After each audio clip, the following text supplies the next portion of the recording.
Oh, we get it rolling on the Krug Show, the Krug Show, Grant Cohn extravaganza from the Cohn Zone. Grant's in the house. Niners Ravens go Monday night for all the marbles. Well, it may mean nothing, but it may mean everything for as far as the MVP race. But we're looking ahead to Niners Ravens Monday night. Grant, good to see you, man. How things? I'm batting 1,000, Larry. How you doing? I'm doing great, man. Though I'm a little off, I got to be honest, on this new week with the with the Monday schedule. So they go Thursday, Friday, Saturday. Normally I'd be in Santa Clara today. So would you, but we're off on a Wednesday, a rare Wednesday. It's like almost like they said, hey, get your holiday shopping done on Wednesday. We'll see you guys Thursday. Yeah, absolutely. And then we get to cover a game on Christmas night. Because really, if the NFL wants to put its best product on television on Christmas night, it's the Niners. So I guess they did that right. And the Ravens. Don't forget the Ravens, who are 11-3 and the number one seed in the AFC today. Why don't we start right there on Niners Ravens? How good is this Baltimore team? They just lost Keaton Mitchell. They are 11-3.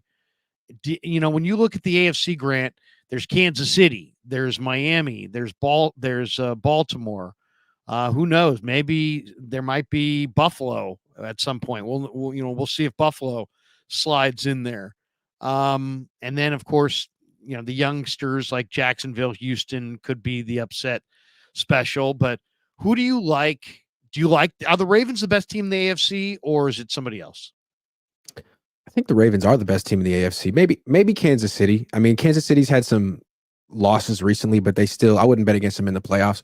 One of those two teams. But I think what I'm interested in is like the Niners are just beating up on these NFC teams. They're 9-1 against NFC teams. And I think it's clear that the NFC is far inferior to the AFC. And I don't know. The Niners are 2-2 against the AFC. When they faced Cleveland beat them up. That happened. Trent Williams was healthy for that game. Debo was healthy for that game. Cleveland knocked him out and just took it to the Niners the whole time and beat him with PJ Walker. And now they have Joe Flacco, who's better than PJ Walker. So I'm curious, like this team, Baltimore, is a lot like that Cleveland team, but better, just as physical, just as confident. How are the Niners going to stand up to a real physical AFC team? Because Dallas isn't like that. Philly isn't like that. Those two teams are frauds. The best team the Niners have faced so far is who? Jacksonville? I'd still say it's Philly, but what do you think? Philly's reeling. Philly's reeling. They feel like they were frauds. I wonder if they're reeling. They have no defense. Yeah, I wonder why Philly's reeling. Is Philly reeling because the Niners kind of showed that if you rush Hurts as one, keep him hemmed in, that they're not as good a team? Their defense sucks. Yeah, I mean, Blankenship on the back end is not a great player. No, they're giving up a lot of points. I think they're fraudulent. I think the Cowboys are fraudulent. I think these are just NFC teams that beat up on other NFC teams. But the way you really measure yourself is against teams like Baltimore, Kansas City, Buffalo, Miami, Cleveland, Cincinnati. And the Niners lost to Cleveland and Cincinnati. So I know they beat Pittsburgh. They are favored over Baltimore for good reason. But this is a much bigger test to me than Philly was. I agree.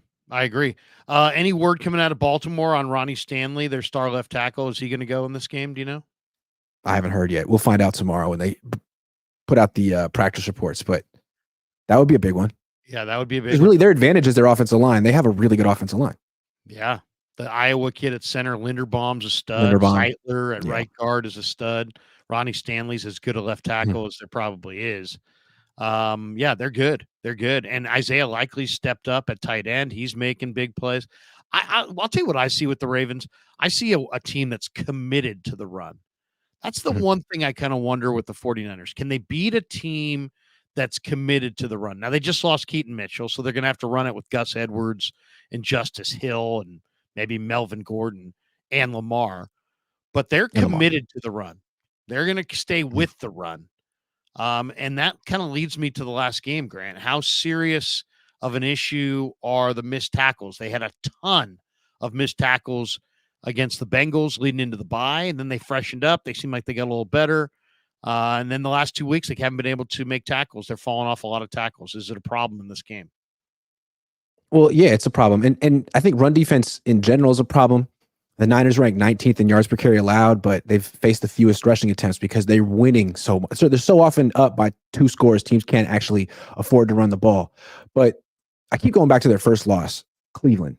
What Cleveland could do, they played such good defense. They kept the game close, and they enabled themselves to run the ball all game, and they rushed for like 160 plus yards. So I think Baltimore should be able to do that as well because their defense is better than Cleveland. If they can just keep it a tight game, they're going to be able to run all game and throw screens, which is what you have to do against the 49ers. That's the best way to attack them. You're not going to get them down the field. I'm looking at their missed tackle rate, the Niners. They missed 16 against Arizona. My God, that's a ton. And then go look back at the bye, towards the bye week. They missed 10 against Cleveland, 9 against Minnesota, 13 against Cincy. Then they get the bye. Getting tired again? What's that? They getting tired again? Yeah, well, that's the thing. I mean, right? Look at the last 3 weeks. 12 missed tackles against Philly, 14 against Seattle. And at the time, I thought maybe it's just Walker and Charbonnet had a day, but then 16 against Connor and Dermercado last week. Just a ton of missed tackles. You think it's just pure fatigue? Well, look at it this way, right? When the season started, they won 5 in a row and then lost 3. Since the bye week, they have now played 6 games. And the defense gave up 3 points, 14, 13, 19, 16, and then all of a sudden 29. So maybe there's something to fatigue and this being an older team, and maybe we're seeing the Niners wear down a little bit as the season goes on, like we did before the bye week. Possible. Who's your MVP? You giving it to Lamar, Prescott, CMC, Brock? Who's your MVP? I think you can make a real argument that it's Tyreek Hill, even though he missed a game. I think he's by far the best wide receiver, and I think he's probably the guy having the best season. I think it's hard to choose between CMC and Brock Purdy. You could say, like, I read Ethan Strauss. You know Ethan Strauss. He does a great job. Yeah. And he was making the case for Purdy and saying, like, in football, you just really can't give it to a running back. You can't give the MVP to a running back because he doesn't affect third down enough. And even though McCaffrey's a good receiver, he only has 5 receiving first downs on third down all season. It's just not a big enough factor on the most important down that determines whether you extend drives or not. And Purdy is really good on third down. And I looked at his stats. He is good on third down. It's like 104 quarterback rating. But, I mean, Mahomes has a higher quarterback rating on third down. Mahomes is at, where's he at? 112. Yeah. Stafford's at 112. Prescott's at 115. So I don't know. I feel like it's tough to choose a quarterback this year. Purdy is elevated by his support. Purdy does have the best supporting cast. He does have the best quarterback, the best head coach. He is very good too. But I feel like this could be a year where you gave it to a wide receiver. Tyreek Hill is just so he's having one of the best wide receiver seasons ever. Clearly. He's a great player. There's no question about it. I mean, Tyreek Hill, and you see, it's like he's one of those players that exactly if he's on the field or not. Because if he is, he just commands so much attention. And there's just something. But Jerry Rice never won an MVP. So how do you give it to Tyreek Hill, right? It's crazy. I mean, that would be my thing. I guess it comes down to, do you give it to a quarterback or a non-quarterback? If you give it to a quarterback, then I guess my question would be like, what do you think is the most important stat for quarterbacks? Yeah, that's a tough one. That's a tough one. See, like the way Ethan Strauss put it is like third down is the money down. So let's look at what they do on third down. And if you're just looking at passer rating on third down, there are quarterbacks who are above him. And that third down is like Kyle can help you the least. You can't do play action. It's really just drop back and throw, and that's the highest degree of difficulty and with the most on the line.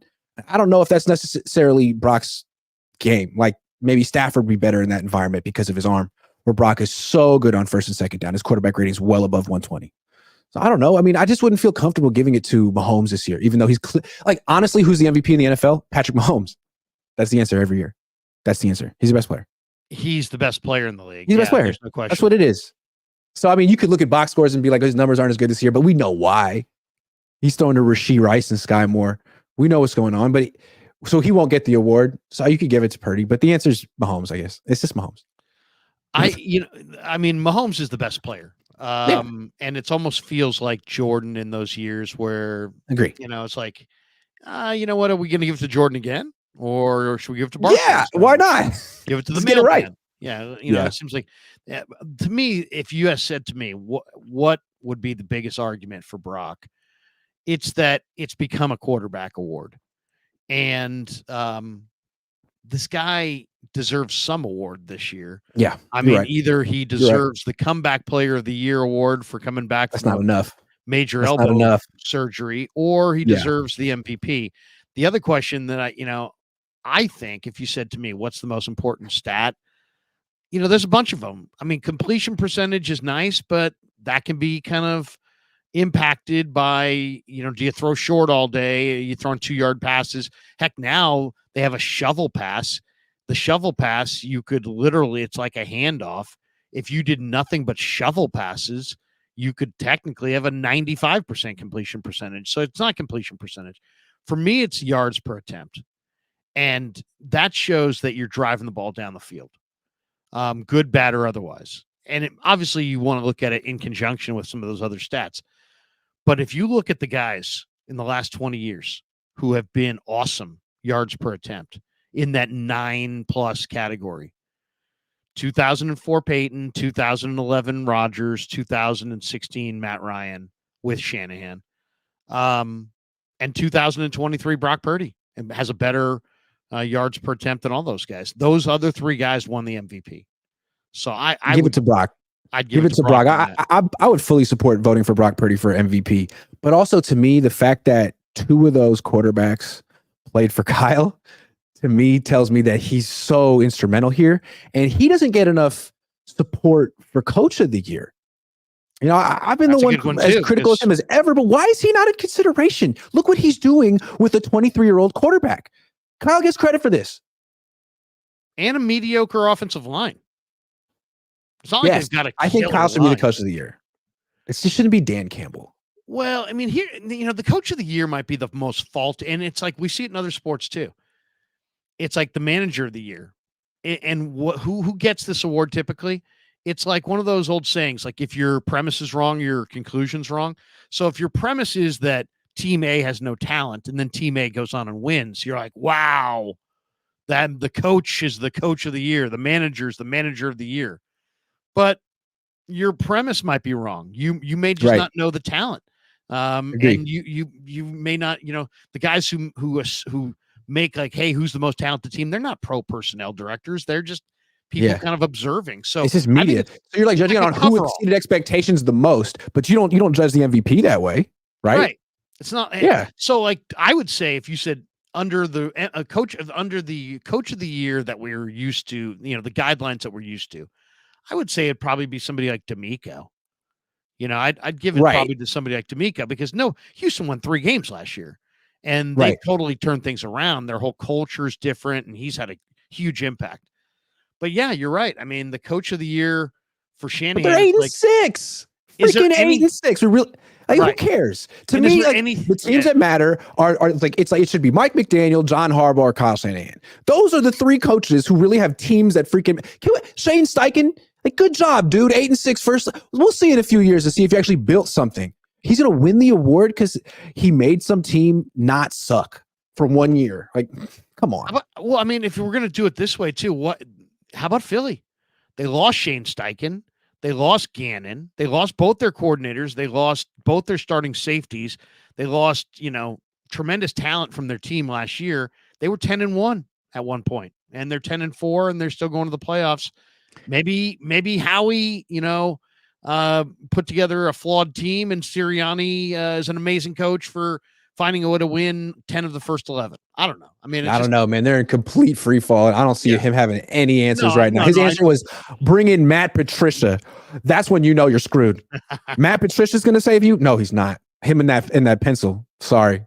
My point is just that, is there anything that Shanahan could have done this year to win Coach of the Year? Probably not. I think he did enough. He should get more support. Kyle, if you're watching, I'm backing you as Coach of the Year. Grant says Kyle for Coach of the Year. Okay, this might be the perfect time to ask the question that I wanted to ask you about Shanahan.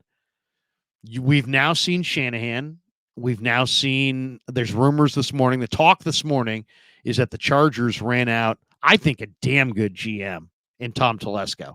Now, you can say that Staley was a circus, and he was, and he had to go. But man, that's a talented football team, and yet Telesco got dumped as well. And from what I'm hearing out of L.A., I said San Diego before because I'm so used to it, but what I'm hearing out of L.A. regarding the Chargers is that they wanted to blow out both the head coach and the GM because they're hunting for big fish. They may be going after Jim Harbaugh. Of course they are. It's a no-brainer. I mean, and if you're Harbaugh, you know, Harbaugh came to the Niners at the right time. If he went to the Chargers, that would be so on brand because they are ready to win right now. They just need a coaching staff. But who's the better head coach? Who's the better head coach right now? If I said Kyle Shanahan, Jim Harbaugh, who's the better head coach and why? Right now?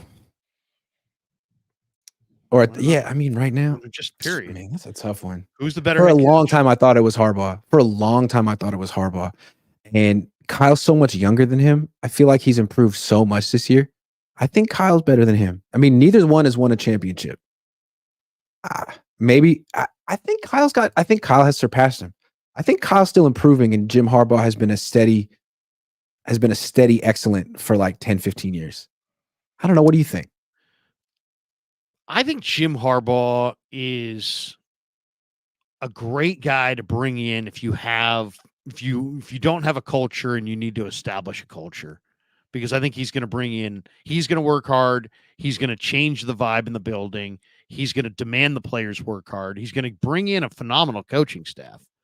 I think great coaches want to coach with Jim Harbaugh. I think that's proven. He's gotten guys here. He's gotten guys at Michigan. He's well connected in the coaching circles, and guys want to coach under Jim Harbaugh.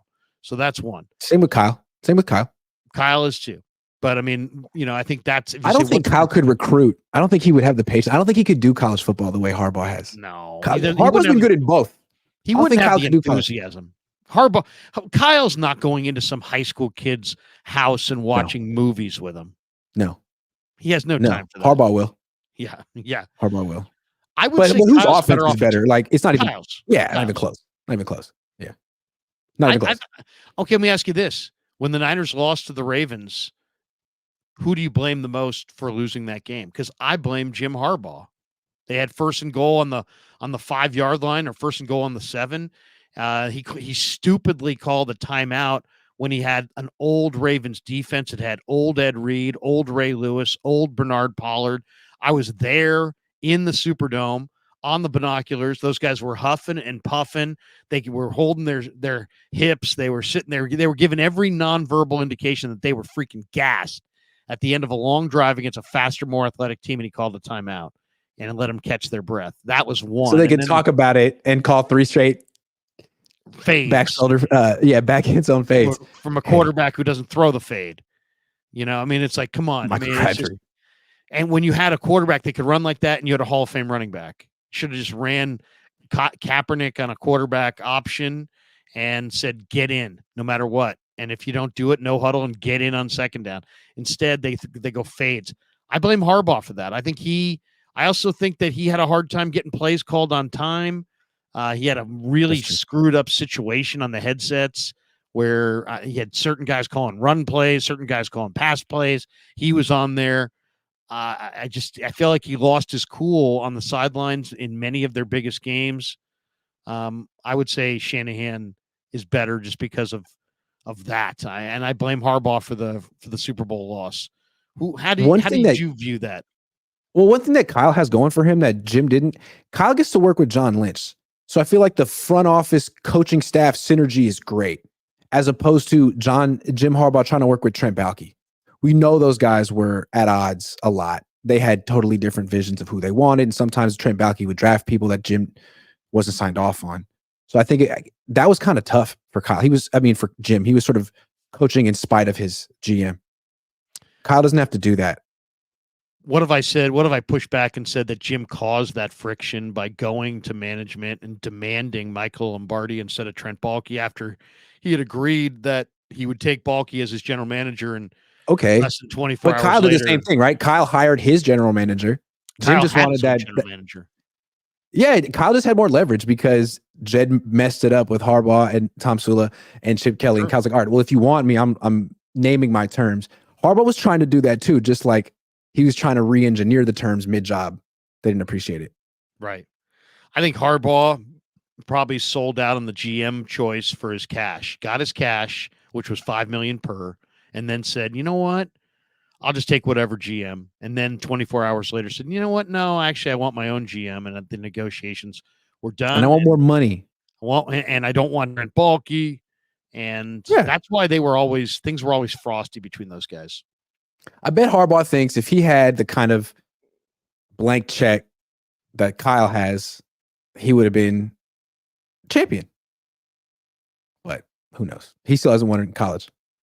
I know. We'll see. We'll see if he sticks around in college. 49ers.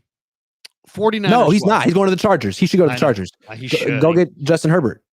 He's got Herbert. He's got Derwin James. He's got big time guys. He's got Joey Bosa, Khalil Mack. I mean, they've got some talent. Chargers are ready to win. The fact that they didn't win this year is just unbelievable, really. Absolutely. Now here I am talking them up because I predicted Niners Chargers Super Bowl, and obviously that's not going to happen. When you watch the Niners right now, how much momentum do they have? Can anyone stop them? They've won 6 in a row. They're starting to steamroll teams. They've won those 6 games, Grant, by an average of 18.8 points per game. None of them have been by single digits. They seem like they're in cruise control in the fourth quarter, week after week after week. And they're almost at the first round bye and the first seed clinched. Mm-hmm. How much momentum do they actually have? Can anybody beat them in the NFC on the way to the bowl? Not in the NFC, and that's the whole thing. No, unless it's Detroit, and I don't think it's Detroit. So the Niners have this one game this week against an AFC team, then they have 2 more NFC games, and they have probably a bye, and then the NFC playoffs, and then who knows? If they get to the Super Bowl, they'll have Baltimore or some other AFC team. That's the question I want to know. Is the AFC just far and away better than the NFC? Are the Niners going to be in this really close game on Monday night because these AFC teams are on another level? All I know is, they really struggled against Cleveland and Cincinnati. Really struggled against those teams. It's the same division. I want to know. I mean, didn't Cleveland beat Baltimore? And Cincinnati gashed the Niners. I mean, they didn't just beat the Niners. They embarrassed the Niners. I don't know. I think it's the AFC is way better than the NFC. I'm a little reluctant to say that the Niners could just cruise through the best teams in the AFC. God, that when they struggled against PJ Walker. That'd be another kick to the gut if the Niners somehow lost the Super Bowl to the AFC. But I don't see an NFC team that can stand in front of them. I really don't. And especially if they get the bye and they get the rest. All right, the NFC is so bad. It's almost looking like the Rams are a team that might be dangerous. They might go somewhere. The Rams, I think it might be the toughest game left on the schedule. Yeah. Outside of this Ravens game, obviously. Well, yeah. I mean, really, the Rams just took the Ravens to overtime. So, yeah. In Baltimore. Mm-hmm. Let's hit some supers here. Joey Mellons, $1.99. Thank you, Joey. Jats Jat. I feel like I'm waiting for the other shoe to drop for 13. Am I justified or am I just scared? Scarred, maybe. Or scared. What do you think? Do you feel, Grant, that you have a good handle right now on everything that Brock Purdy is, good, bad, and otherwise? Or do you feel like there's still like the bad Purdy to come that was actually struggled at Iowa State from time to time, and there was a reason he was picked last in the draft? Or do you just say, you know what, that's ancient history. He's proven beyond a reasonable doubt that he's not that guy, and the teams who drafted just screwed it up? I mean, we've seen certain indicators that he's not necessarily the greatest quarterback of all time. I mean, when he's losing late, but still, like on this team, how many games is he going to be in that situation? I think it's fair to expect him to win the Super Bowl this year. I don't know if he's going to win 5 in his career, but I think he's good enough to win a Super Bowl on this team. And I don't know, like waiting for the other shoe to drop. Grant. Yeah, it is. That is really it is something. No doubt. And like waiting for the other shoe to drop. He's been doing this for 2 seasons. Let me ask you this, I don't because know. you and I, we're friends. We see each other all the time, but at the same time, we don't always see this the same way. And that's part of the reason I love how independent you are. You don't care about my opinion or Jesse's opinion or Vish's opinion. You make your own damn opinion. And that's what I think is the key to your channel, man. I really do. Thanks. Where have you been won over on Brock from camp to today? I mean, like, was there a moment or was there something that he's shown this year that you said, outside of just winning the games? Because, I mean, the results are the results. But is there something that you saw from camp to today that makes you think, or a moment where you said, you know what? Shit, this guy is the guy. And, I just didn't see this early on, but I'm starting to see this as we see more and more games, more patterns. Two things. One, the arm was an issue in camp. He was on a pitch count. He didn't do mini camp. He was rusty and he played like it. And I think in retrospect, I should have understood that he was going to get better as the year went on. I wondered, like, is his arm going to get fatigued as the year went on? But clearly, since the bye week, he's been way better, I think, even than he was in the first half of the season. So I didn't understand how quickly and effectively he was going to bounce back from this elbow surgery. I mean, you could argue that his arm is stronger now, fewer than 12 months removed from the surgery, than it was last year. And then there's just like, he's so different than Jimmy Garoppolo. I'm used to a limited quarterback who doesn't see the field that well and doesn't really learn from his mistakes, throws a lot of picks in practice, throws a lot of picks in games, and eventually gets figured out.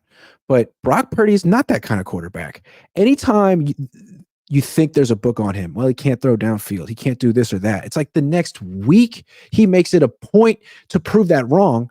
And I think that's what the best quarterbacks in the league do, is they sort of shatter those narratives and myths every week. And so I just really admire how one step ahead he remains of the league at all times. And also how well he sees the freaking field. Like these little traits that you don't really talk about with quarterbacks coming out of college, but then you see in the NFL. On this team, someone's open every play. Great players, great coach. It's the quarterback's job to find him fast and get him the ball accurately on time.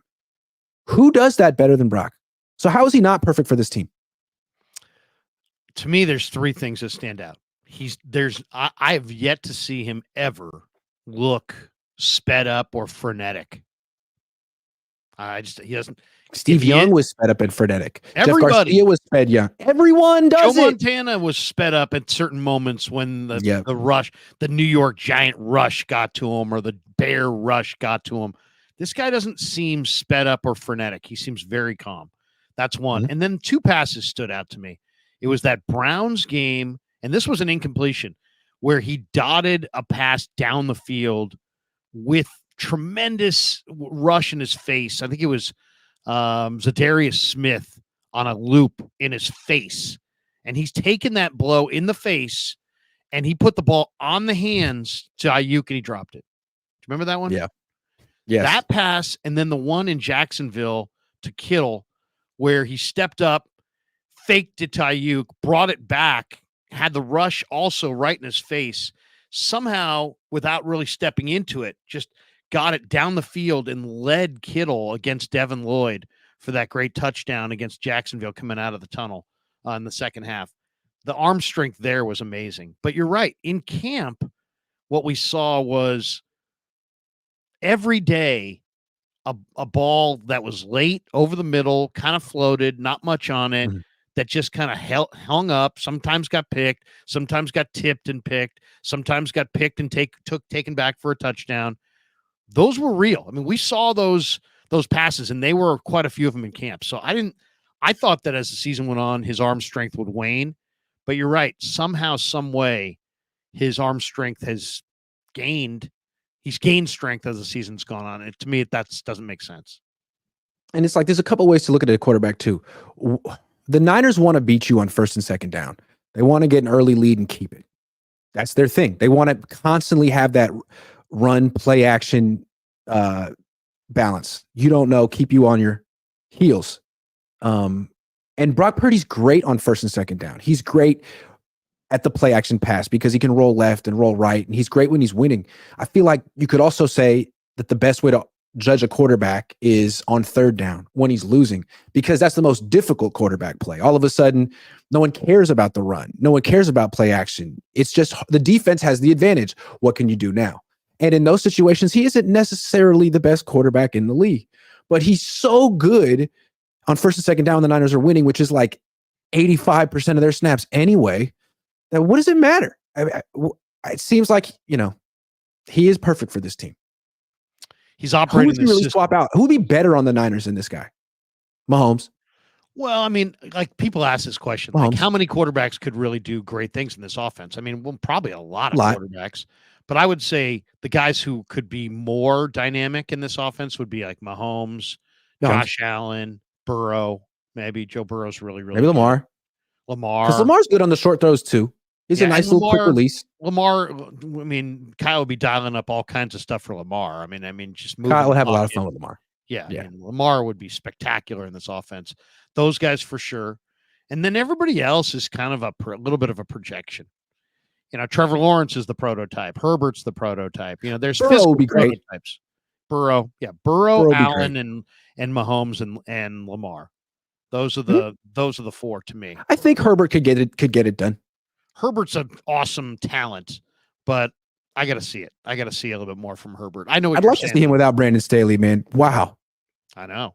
I mean, and Herbert's everything you want. Herbert throws in some ways the best ball. Do you remember last year on that Thursday night game where they rolled in and he made 3 or 4 passes that were just crazy?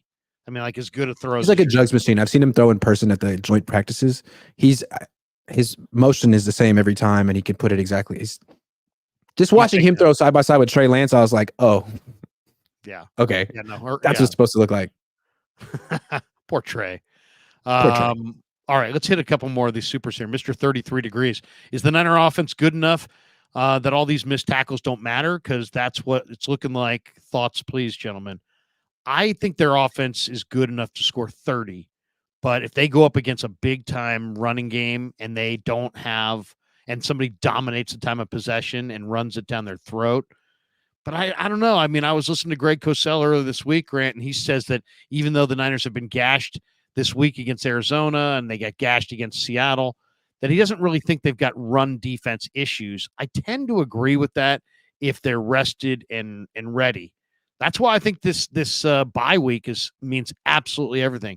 The Niners can get that one bye week and catch their breath, and you can get Greenlaw at full tilt out there, and Hargrave and Armstead. I mean, that's the interior of their run D right there.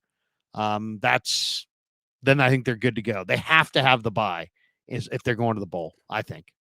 He says he's not. Well, they rank 19th in yards per carry allowed, so it's not that big of a deal. But because it's not like horrendous, but it's below average. And the main reason people can't attack it is because the Niners are winning and you have to pass to catch up. But every once in a while, a team keeps it close with the Niners, like Cleveland did somehow. And I don't really expect the Niners to blow out Baltimore. Maybe I'm wrong, but I expect this to be a close game. And in that case, run defense could be an issue. I know. Although I think the Niners have a better run defense than Baltimore. And Baltimore just lost their best runner, I think, in Keaton Mitchell. True. Though Lamar, the most explosive one, bust you for 100. We're 30 minutes into the stream, brought to you by Pig and a Pickle, and of course, New York style Italian sausage on my end. A couple other supers here that I think are pretty good. We got Brother Bob in the house. He says MVP is meaningless without the Super Bowl. Team goals. Well, I think it's definitely secondary. Let's just say that from the Niners haven't won the Super Bowl since 1995. I mean, heck, there's 25-year-old people walking around that have never seen the Niners ever in the Super Bowl, and they hear about all the rings, but they've actually never seen it. So, to me, team goals. Joey Mellon says Shanny for head coach of the year, CMC for offensive player of the year, Brock for MVP. There's no way they sweep that. No, they probably won't. Again, the Dolphins' offense it's almost just as good. It might be just as good. One way to look at offense is touchdowns versus punts. Niners have 52 offensive touchdowns this year and 45 punts. Dolphins have 52 offensive touchdowns this year and 43 punts. That's incredible. to have more touchdowns than punts. This is a really good one too. Gun to your head. If you had to choose today, which head coach will have a better career when they're both done, Shanahan or McDaniels? Grant, have you watched any of the in-season Hard Knocks with Miami? No. It's worth watching. McDaniels is so interesting around his players. He's kind of like just one of the guys. He's not in any way kind of like a heavy-handed football coach. I'm up here and you guys are down there and I'm lecturing you. He's kind of like, hey guys, we can do this together. Kind of he's not a football coach personality. He really isn't. Very interesting guy. Seems like he really relates well to this generation of athletes. Yeah. Big time. I think him and Kyle are going to be coaching at the top of the profession for a very long time. They're running circles around the rest of the league. They're showing everyone how to coach offense. Those two guys. I'm rooting hard. Easy. I'm rooting hard for Miami Niners Super Bowl. It'll be a lot of fun. Oh my God. It'll be a lot of fun. Incredible. Absolutely incredible. Elite Archer 23. Kyle will lose his third Super Bowl this year. He's inept when the lights are bright. He's improved, but he's still a scared little boy looking for daddy. Elite Archer. Wow, that became Freudian really fast. Well, maybe. We'll see. Not a fan. We'll see. You got to win one. You want to shut up everybody if you're Kyle Shanahan, you got to win one. It's as simple as that. There's no I mean, football nerds know what he does, but like basically he's famous for his two biggest collapses.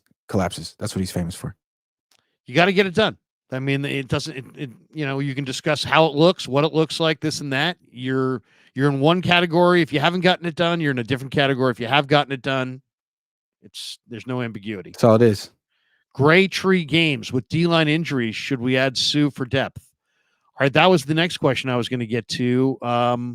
If you look at the 49ers right now, Armstead's out. He's got two different injuries. He's got plantar fasciitis, got a little bit of a knee. You've got the groin injury for Hargrave.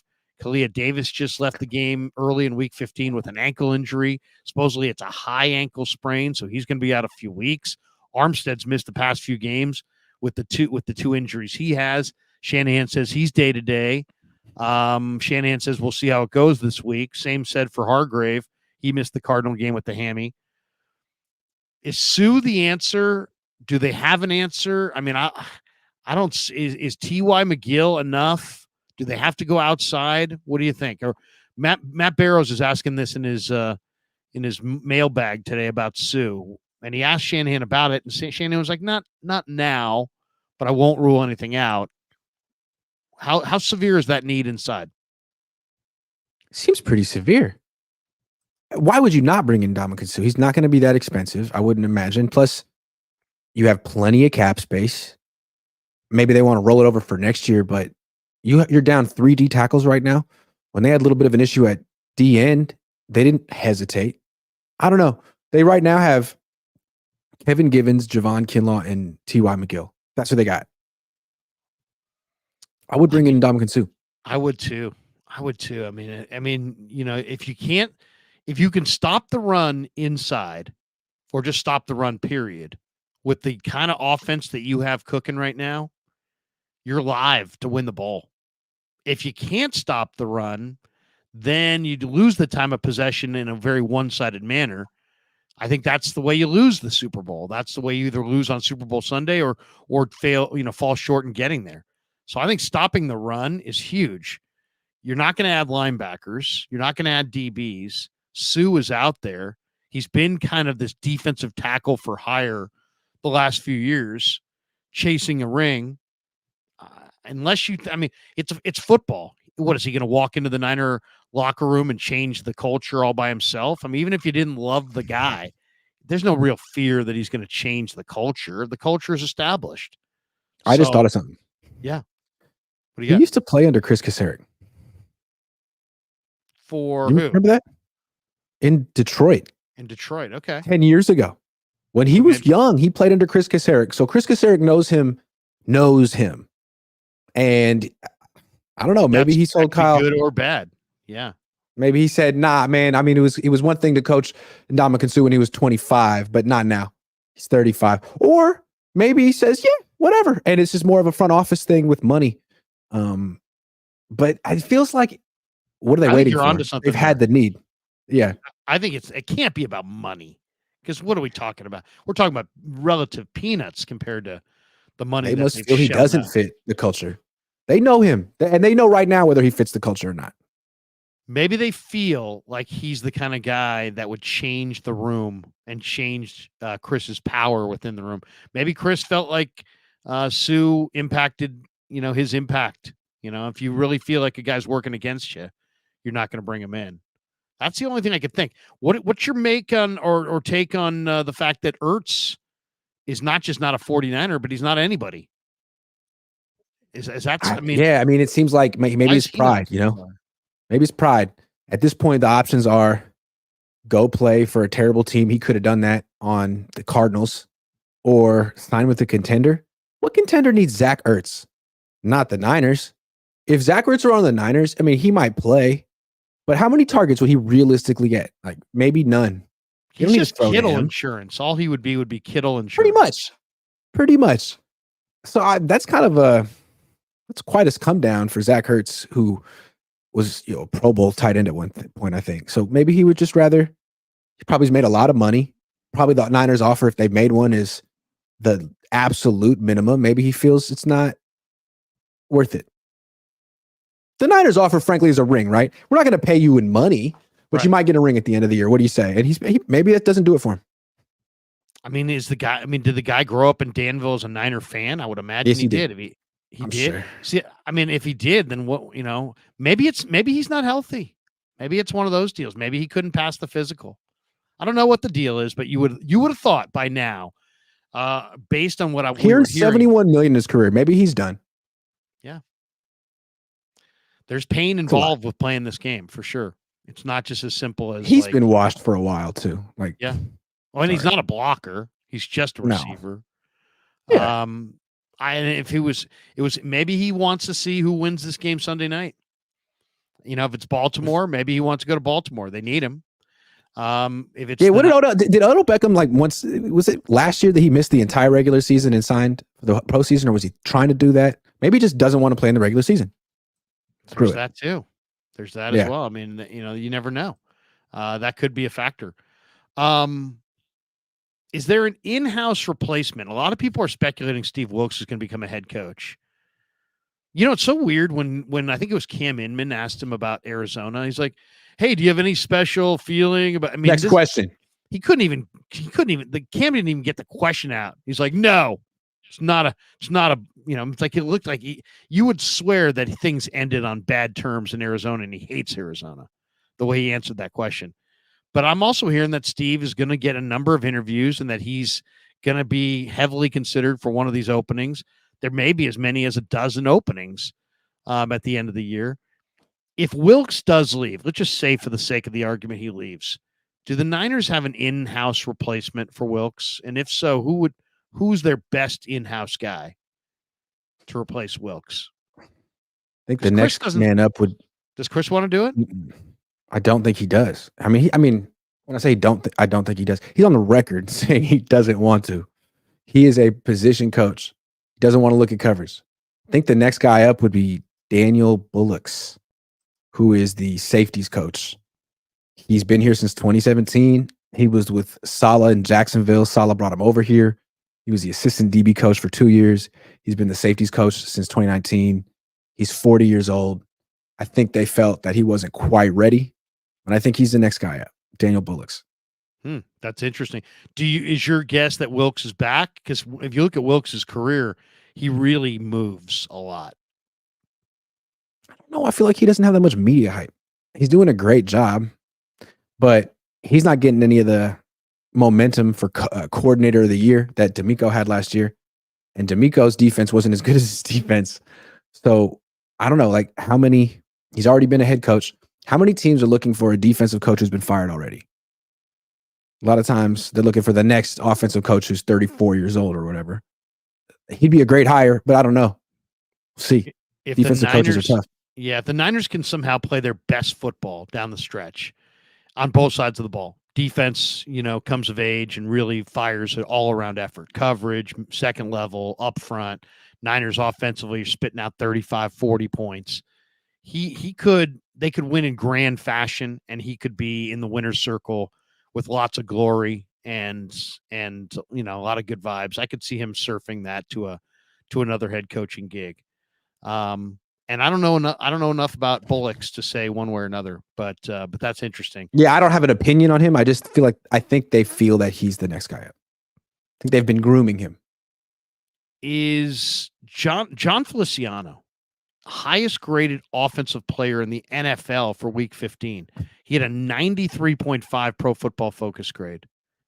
Is it safe to say that if Feliciano's healthy, he is better than Spencer Burford at right guard?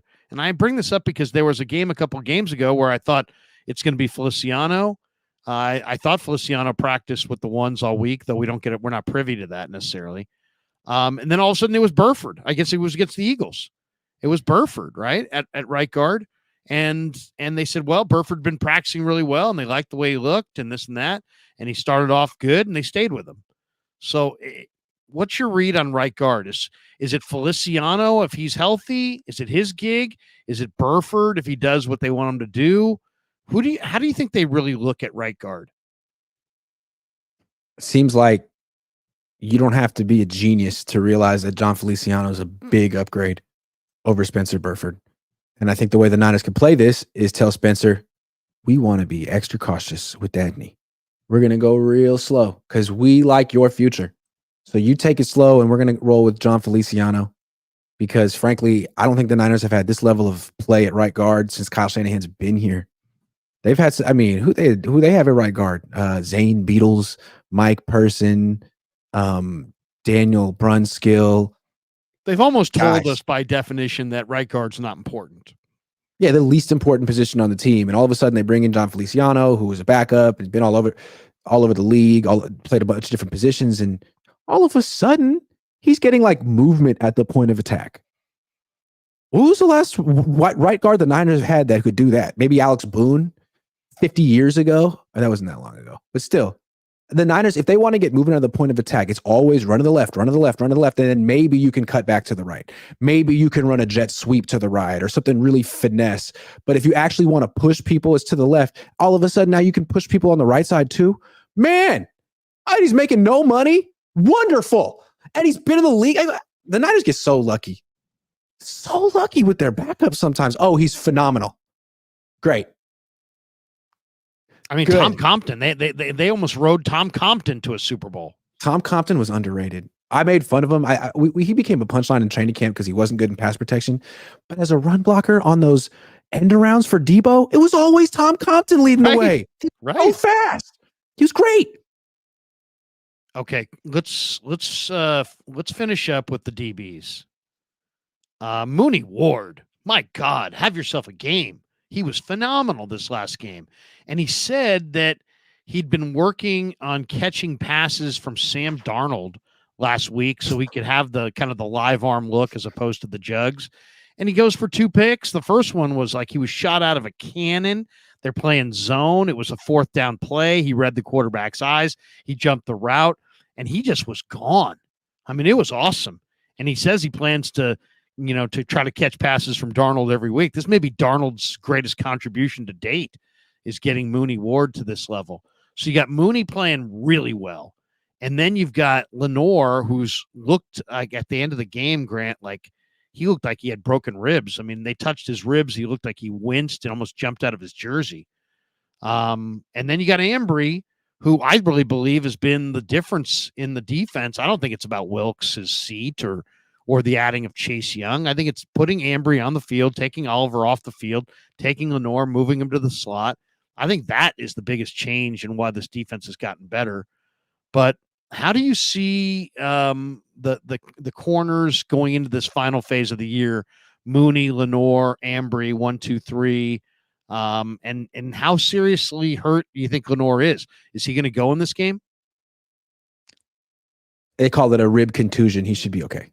But who I want to focus on is Travarius Ward. To me, he's so interesting, and he's a lot like Debo.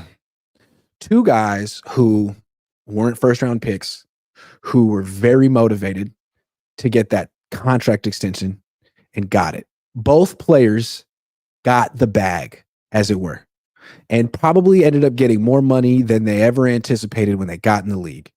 And so in that sense, they're wildly successful beyond their own dreams, maybe. Then I think both of them had a little bit of a malaise because I wonder sometimes with players, is a lot of good players can be motivated by financial success. But once you've gotten that, do you want to be the best? And with him, I felt like there were games where it didn't seem like he did. He was getting picked on earlier in the season, and I don't know that he cared. And then Debo was the same way. He got paid, and he would have some games that he floated through. He'd have 4 targets, and it's like, was Debo there today? Making $24 million a year. But all of a sudden, it seems like the Niners challenged both of them. And we're seeing both of them play like their best ever. Let's take Travarius in particular. They went to him and said, not only are we going to stop with this soft zone coverage, playing you 9 yards off the ball and asking you to sort of keep stuff in front of you, we're going to ask you to shadow the best receivers in the league every week, play man, and go be a stud, go make your money. And it's absolutely bringing out the best in him. I've never seen him play like this. And it's really cool to see an athlete reach that level. I'm going to be the best that I possibly can be for the sake of it. Not every athlete gets there. He's gotten there. Debo's gotten there. And I don't know who sets the tone for it. Christian McCaffrey, Brock Purdy. But that's what this team is like. I mean, it's not wasted potential. I think I'd rather see them play man a lot more and play zone sparingly than play zone all the time and play man in certain situations. I think with Mooney, with Brown, with Luter, with Ambry, with Demo, I think they can man up. I think they can absolutely man up. And the old saying is, if you can man up, you play man. If you can't man up, you play zone. I think for the first time, they've got athletes back there. They can play man to man if they need to, and at times their man to man looks overpowering. How good appeal to Travarius Ward's ego, man. Like, dude, we're paying you. You're leading the league in PBUs. You want to be a Pro Bowler. You want the recognition. Cool. We're going to stop playing zone. We're going to play man, and you get the hardest matchup every week. What do you think? And he's like, great. I want it. And I'm going to intercept the ball instead of just knocking it down. And he is. I think it's so cool to see athletes turn the corner like that. Oh, he's fantastic. And it's cool. As long as he's healthy, he's a true impact guy. Jair Brown is maybe an impact guy too. Obviously, Hafanga's done for the year. Is next year, is Brown and Hufanga the tandem? And if not, or people have suggested that it may be Brown leading to a trade of Hufanga. How do you see that? Who would you rather have in the box? Who would you rather? Let's say you're playing a cover 3 and you got one guy in the box and you got the other guy manning the deep middle. Would you rather have Brown in the deep middle or Hufanga? Because Hufanga is kind of slow, but he's very instinctive. Brown is they're probably both better in the box, truth be told. Brown's good at everything. I think Brown has quite a bit of range for a guy who only ran 4.5 something. I'd put Brown in center field. I don't like Hufanga in center field. And I did think that there was a possibility that the Niners might trade Hufanga instead of extending his contract because he's up for a contract extension this offseason, and he already had one all-pro season that I don't know if that he necessarily deserved. That's quite an honor. And if he had another Pro Bowl year like this year, he might be getting $15 million a year. But he didn't. He tore his ACL. He's not going to be getting that extension this offseason. So he's not going anywhere. He's not getting traded. And I do think those two will be the tandem next year. And I think what's cool about them is they're pretty interchangeable, and you could probably do some cool stuff with both of them. Because Hafanga's a really good player too. Oh, he is. He's super instinctive. I love Hafanga's instincts as far as attacking the mesh point in the run game. I mean, it's uncanny how he shows up on time. Joseph Stockbridge says, predict Brock's top 100 player position. How much player respect do you think he has? My guess is in the 40s or 50s. He's talking about the NFL Network's end of the year deal. I mean, if he wins the MVP, he's probably going to be top 20. I think that's fair to put him top 15. But I want to say something real quick. I'm not going to call anyone out. But I was in the locker room last week, and they were handing out the top 100 ballots. Did you see this? The players writing them in? Yeah. Okay, so I was watching one player. I'm not going to say who he was. We were both standing right there. Let's just say this. He was getting help from the PR guys. Well, there's that. And also, every single player on his ballot was on the Niners. He just wrote all of his teammates down. And I said, really, all Niners? And I go, yeah, that's all Niners, baby. And I was like, that's not a serious ballot. So when they have these, like, Are they really tallying up the players?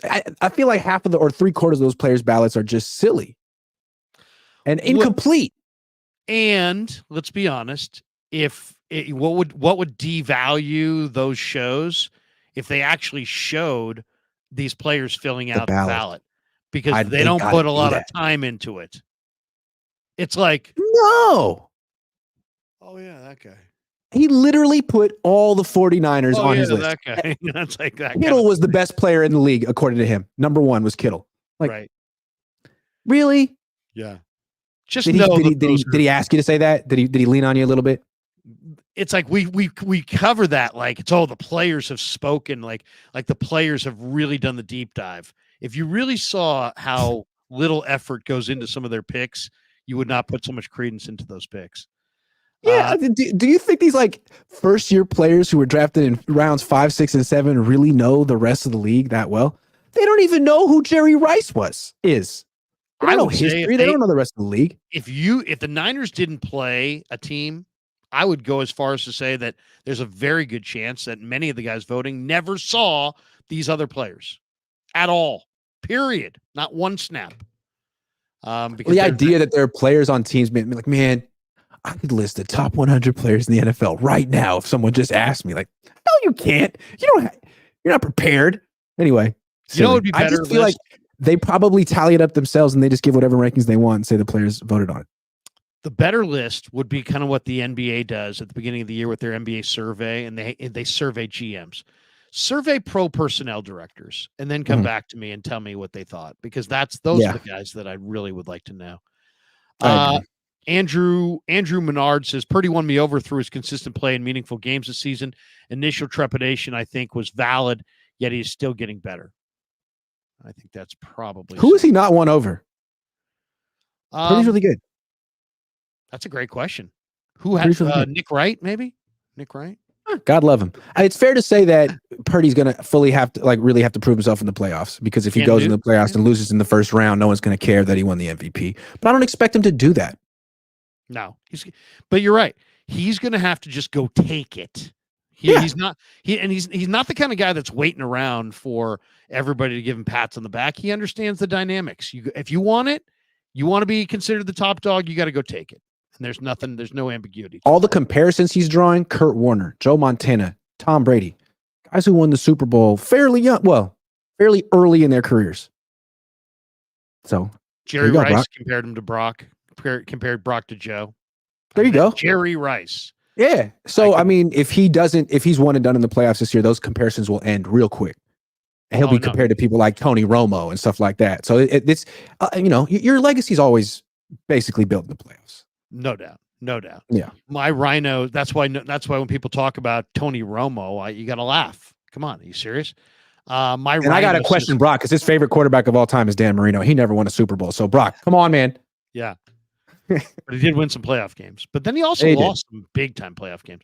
Mm-hmm. My Rhino says, when and why did the MVP award become a weekly horse race? It seems meaningless. It seems like a meaningless award unless the player ends up winning the Super Bowl. Thoughts? Because we're looking for topics to talk about with the 49ers. They're the best team in the league. There's not a whole lot of complaints or weaknesses or anything. So we're sort of tracking things that are changing. Right. That's the answer. And there's these shows that are dialed in on just playing the hits, and this is like their only football hit that they can play. JT says he's taking the blow in the face. Pause. Resume. Thank you. Get your mind out of the gutter, JT. Greg Argisi says, sorry, guys, Niners are the best team in the NFL, bar none. Ravens will be exposed. When Sherm says it, and you have a D and a quarterback that is calm, it equals champs. Could be. We'll see. Could be. We'll see Christmas night. B. White says CMC was on the Manning cast on Monday Night Football. Is L curse still real? What curse? What's the... Never heard of it. The L curse? Sorry. I'm not an expert on curses. Seriously, it wasn't my day to follow the curses. Sudden chaos. How about how bad Trevor Lawrence looked against Jacksonville? I remember Grant said he'd rather have... What's that? Trevor Lawrence plays for Jacksonville. versus Jacksonville. I'm confused. Versus Baltimore, I think he meant. I take it back. I'm not impressed with Trevor Lawrence anymore. He'd rather have Trevor Lawrence over Brock Purdy. I don't think he sees the field that well. Well, I think what you're saying is that, and I don't want to put words in your mouth, but that Trevor Lawrence is the physical prototype. So I think what I was saying is I thought Trevor Lawrence was a lot better than he is. And then he played the Niners, and I've seen him play then since then. I'm not that impressed anymore. I think he's overrated. I don't think he sees the field that well. Good arm, big, good legs. I don't think he sees the field that well. Yeah, he has weapons too. All those weapons he's got. That tight end he's got is really good. Ingram. He's a young quarterback. Yeah, I think Trevor Lawrence is like a lot of young quarterbacks. Look up in 5 years and see what he's learned about the league. Steven Draper says, for y'all Grant names, take 1, 2, no one. Thanks, Steven. I'm not sure what was there punctuation I don't know. needed there. Austin Rodriguez, Niners clinch first seed, rest the starters for 2 weeks. That would be Do you want to? 2 weeks is a lot. 2 weeks is a lot, and it does make you wonder rest versus rust. But in football, I'd take that rest every day, especially with Greenlaw. Probably a middle ground, though, like playing for a quarter, playing for 2 quarters. Yeah, I don't want to see Greenlaw playing any snaps until it matters because, like, he doesn't even need to practice. So just get him out there full tilt, rest, and I feel good about it. Maybe that's why they've been missing tackles. I mean, he's not fully healthy. No, I know. I mean, I think he's maybe one of the most underrated 49ers there is, by the way. He doesn't. If you look, he's never going to get any Pro Bowl recognition because he's too violent. But he's great. Is that it? He's too violent. He's a linebacker. I was just talking about this with my friend today. You know, the NFL is trying to make itself an offense league, and I think they got into that because of fantasy football and basketball, TV ratings. But I would disagree. To me, I think football fans like defense because the allure of football over other sports, if we're being honest, is the violence. Yeah. Okay. And that's provided by the defense. And I think the more and more that the NFL legislates that out and there's defenseless receivers and you can't touch the quarterback and you can't do this and you can't do that, I think they're going to water down their product and lose interest from fans. I mean, when I was a kid, people liked that movie, The Waterboy, had nothing to do with offense. That's kind of the stuff that people like, just the unadulterated violence of it. Yeah.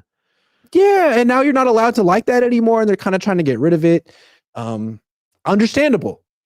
But I don't know that it's necessarily going to be as sustainable if you just turn into basketball on grass. Like, basketball is not the number one sport. College football is a more lucrative sport, more watched sport than basketball.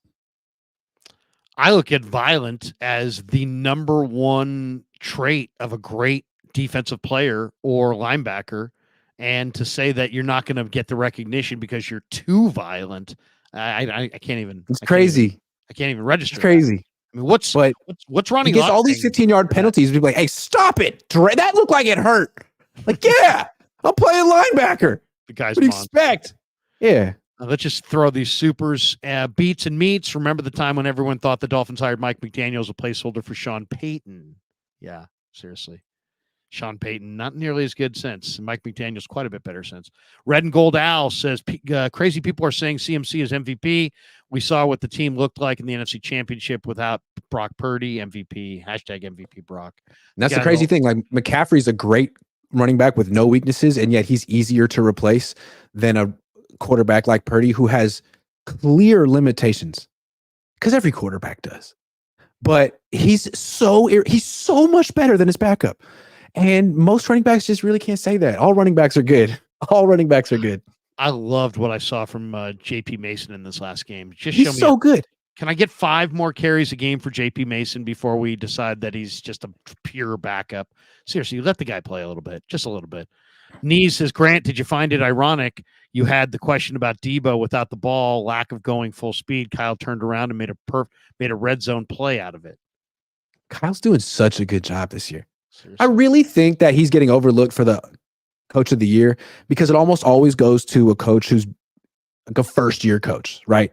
Someone who just turned it around That's what it is, right? Who can turn around a team the fastest? Fine. But Kyle has built one of the best teams we've ever seen. Maybe that's an overstatement, but he deserves credit for it. Grant, I mean, let's look at this for what it actually is. Kyle Shanahan and John Lynch, whether they did it together or individually, had to surf I missed on a top 3 quarterback, and we're going to our Mr. Irrelevant as the first time They guy, drafted and him we're 3 going to times.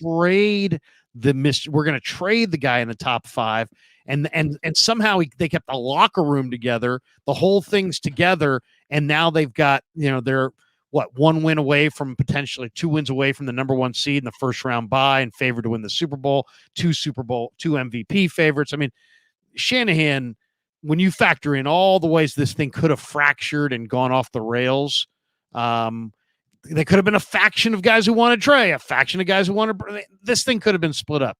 To me, Shanahan, this was a much more difficult head coaching year than people look at. They look at all the talent and go, "Oh, they're loaded." It's not quite that simple. People keep saying, like, is it Brock? Is it CMC? How about the guy pulling the strings? I don't understand it, because on the one hand, everyone gives Kyle Shanahan credit. Everyone sort of agrees he's the best coach, the best offensive coach. But then when it's time to actually get an award, it's like, well, they're loaded. I mean, it's too obvious. It's like they're loaded. Like, well, right. He assembled that team. Yeah. And also, you know what? It's easy to win when you have Texans won 3 games. It's easy to freaking, change the culture, ride in and win 5 games or 7 games. It's much harder. You're 8-6. Why do you get an award for being 8-6? An award? Who cares? And you're a week away from being 8. You're 2 weeks away from being 8-8. Right. Forget that. Yeah. And you had 2 picks in the top 3. You know what I mean? And those guys played well. You could argue their GM deserves the GM of the year. Real quick, off the top of your head, how many times did Bill Walsh win Coach of the Year? I would say probably never. Once. 81 time. 81? 81. Maybe? First time. And then you never get consideration again because everyone already knows. It's like, what? Because my team is too good. So you hold the supporting cast against Kyle, but not Brock. That doesn't make any sense. Yeah. It doesn't make any sense. No, that's a great point. That really is a great point. Yeah. 69ers said, who has the better roster? I think he's been Niners or Ravens. He says Niners by 20. I think the Niners have the better roster, but the Ravens, I will say this about the Ravens. Look at their got a nice O-line. Look at their D-line. Michael Pierce is 360 pounds. That's big. Matabuke is 310 and really good pass rusher. Travis Jones, I don't know if he's hurt. Travis Jones is 330. I mean, the Ravens are so stout inside. And then they got Roquan. They might be the one team with better linebackers than the Niners. Right. I mean, if the Niners can run the ball in this game, then the Niners can run the ball on anybody. The Niners definitely have better weapons than the Ravens. The Ravens have a great defense, great O-line, great quarterback, running backs. I mean, Odell Beckham Jr., really? At this stage? Right. Well, the Ravens receivers are a joke, but they also have Justin Tucker.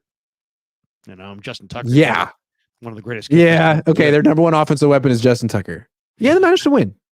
I still think the Chiefs are the team the Niners don't want to face.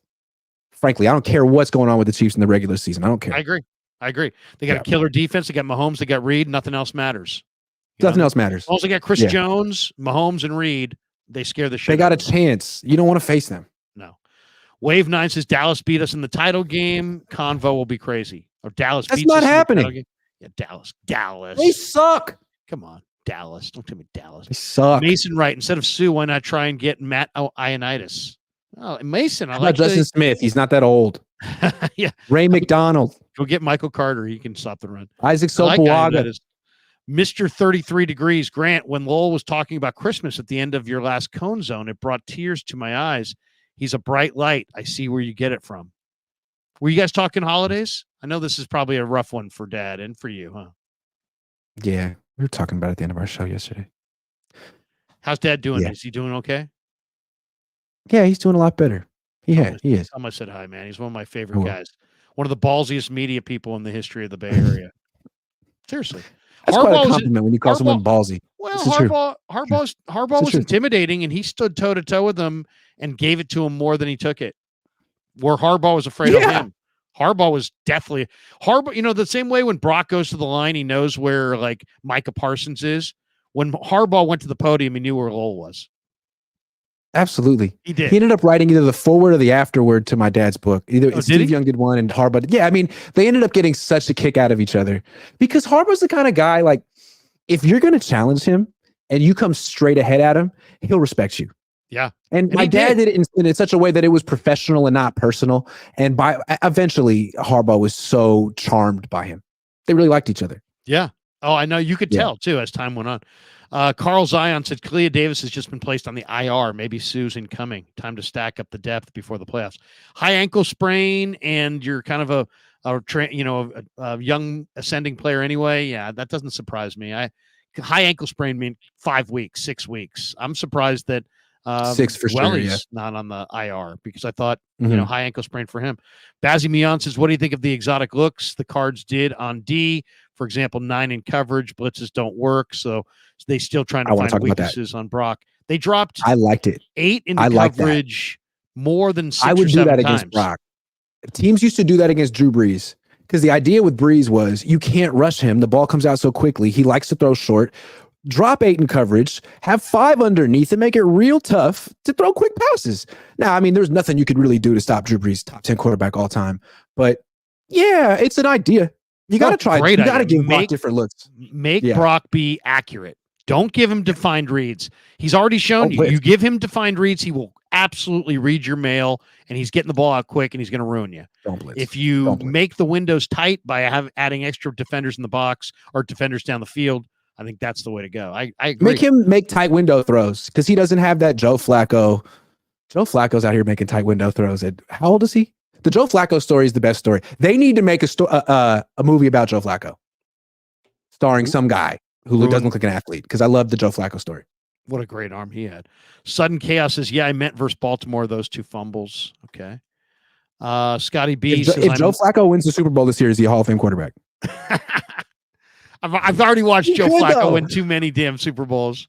He's freaking 38. Man, the Joe Flacco story is the best. It needs to be made. One of the greatest arms ever. Scotty B, I'm nervous that the Ravens are going to run for 300 yards. Not without Keaton. Not without Keaton. Yeah, Keaton was their guy. Paris Bell the second. Can we say our wide receivers blocking adds to CMC's MVP case? No doubt. No doubt. The Niners are the best blocking weapons in the league. The running backs block for the receivers block for the running backs. The tight ends block exceptionally well, especially now with Warner doing his thing. The Niners block downfield. One Tire Fire says, what would you say Patrick Mahomes' weakness is? Impatience. That's his weakness. He's too good. He's too good. He tries to make every play. He doesn't take. He's the opposite of a game manager who takes the check down. He's trying to make plays every time, and he's not as patient as he needs to be. He's the best. That's his weakness. He's awesome. He's the best. Well, no, yeah, I think we saw his weakness is when his team screws up, he loses his emotions on the sideline. Yeah, he's been a little he needs to knock that off. Kevin F. We remember no Brock Purdy in Philly last year. Brock Purdy, easy MVP. Okay, I hear you, Kev. B. White says, can D. Winters get on the field?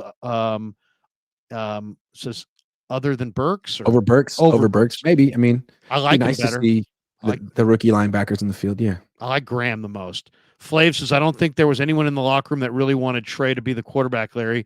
They couldn't say it, but his limitations were clear to everyone with their eyes.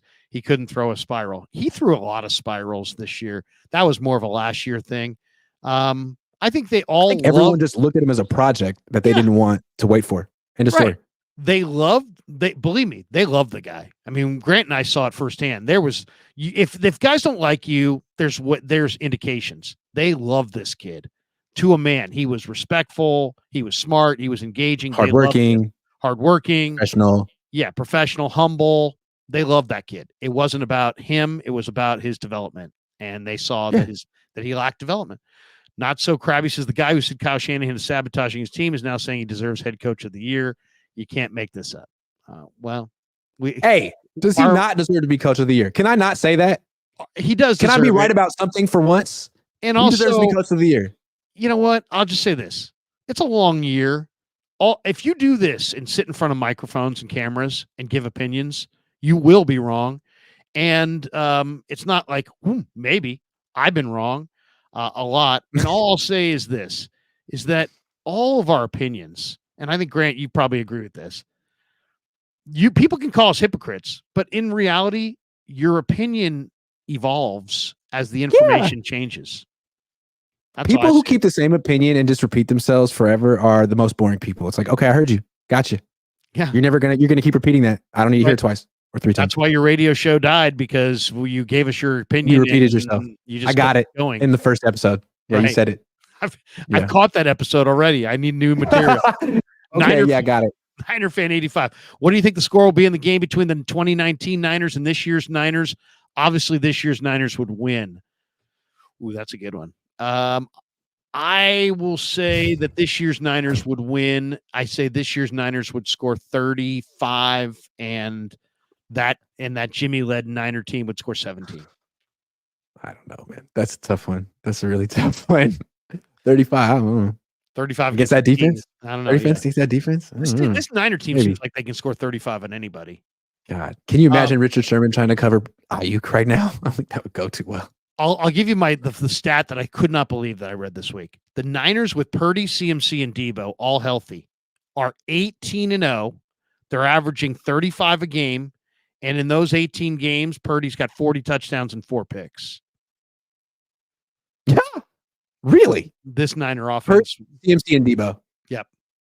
Purdy, CMC, and Debo. Because honestly, look, 18-0, 35 a game. Purdy's got 40 touchdowns and 4 picks. We've been talking all week, really. Should it be CMC or should it be Purdy? Frankly, the last 3 games, it's been Debo. Best player in the offense.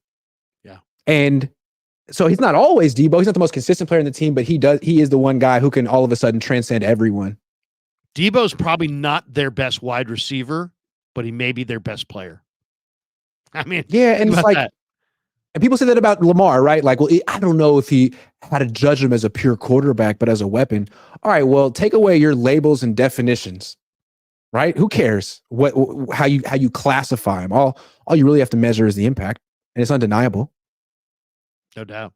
2 last supers, and we'll bolt for the door. Dale says, "Do not be scared of the paper tiger Ravens. They beat no one. We should be confident we have an offense that can win." When the defense is not killing it, we got this. Who have the Niners beaten? Yeah. Seriously. Tell me, who's the best team the Niners have beaten? Don't say Philly or Dallas. I would say it's Philly.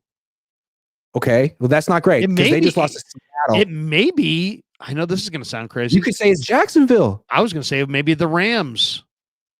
See, that's what I'm saying. I mean, yeah, okay. Like, but then the Rams were life and death. The Ravens almost beat the Rams almost beat the Ravens in Baltimore, 2 weeks ago? Yeah. It's true. It's true that the Rams are really hot right now. I think of all the teams the Niners could face in the playoffs, that might be the one team they might prefer to avoid, frankly. Because Stafford's one quarterback that wouldn't necessarily feel intimidated by the Niners. He's beaten them. Not only that, the Rams have the weapons. Kyron is a terrific young running back, really smart, really aggressive, really quick. And then you got Stafford throwing to Puka, Cup, and who's the third guy they got? Tutu the really quick dude, Tutu Atwell. Yeah. I mean, that's a tough cover, man. Puka and those guys. That's going to be a tough game, by the way. 808 Niners says Stefanski is leading because he's on his 4th string quarterback, but Kyle couldn't win last year. This is Kyle's best job. The bar was high and he's reached it. And Matt McKeon says, can't believe we're still talking Trey Lance, LOL. Oh my God, we got some late arrivers here. And we got this one from 69ers. If the Niners win the Super Bowl, you should do instant reaction with a Purdy jersey on, LOL. Not allowed to. Can't be having those jerseys on. Can't be having those logos. Yeah, you'll get a call. Grant, we love you. Please take it down. B. White says San Francisco special teams is not proven and very scary, shaky. The one thing I want to see. Have you heard of Mitch Wishnowsky? Mitch Wishnowsky is awesome.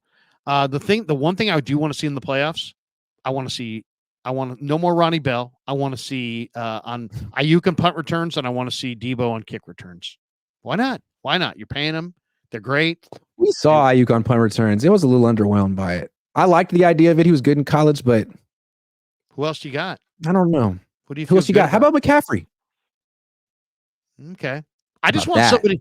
Here's my thing. I would take How about McCaffrey? I would take Trent Taylor. I just want somebody who can for sure catch it.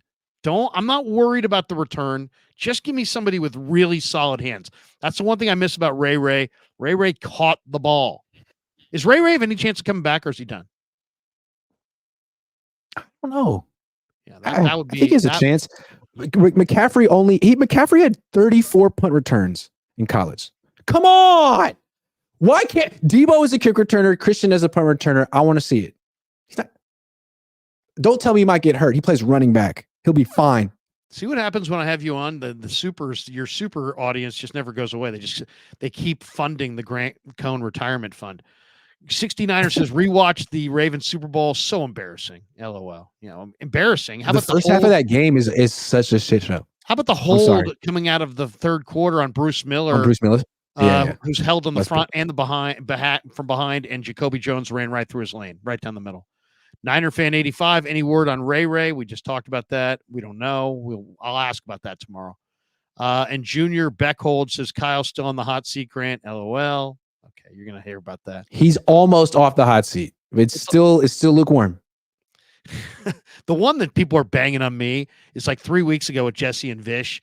I said that I was disappointed after 8 weeks that Ayuk had scored 2 touchdowns, and it's like, dude, I got people that just to this minute. Yeah, but since then he scored a bunch of touchdowns, and you could take full credit and say that was just you doing quality control. That's what I do all the time. Oh, that's what I got to do. I'm writing that. You were just motivating him. Now he has 6 touchdowns. Why do you think he does? Because he watched your show and was like, "Oh, Larry thinks I should score more touchdowns." Boom, here's 4.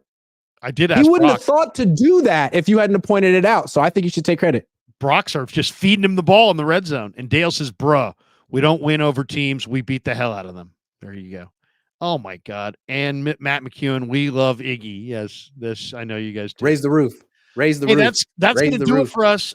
Great stuff. Normally we go an hour, but it was an hour and 21 minutes because Grant's audience is just emptying the clip during the holiday season here. Thanks to Pig and a Pickle for being the title sponsor of the Krug Show. Thanks to New York Style Italian Sausage. And thanks to you, Grant. Hey, man, I just want to say thank you for everything you've done for me. Thanks for getting me in this lane. Say hi to your pops. One last one here. Iggy on the call in. You said you were going to call me People want me to call you out about the Brandon Ayuk take. But again, I wasn't mad at it at all. To me, it was just quality control.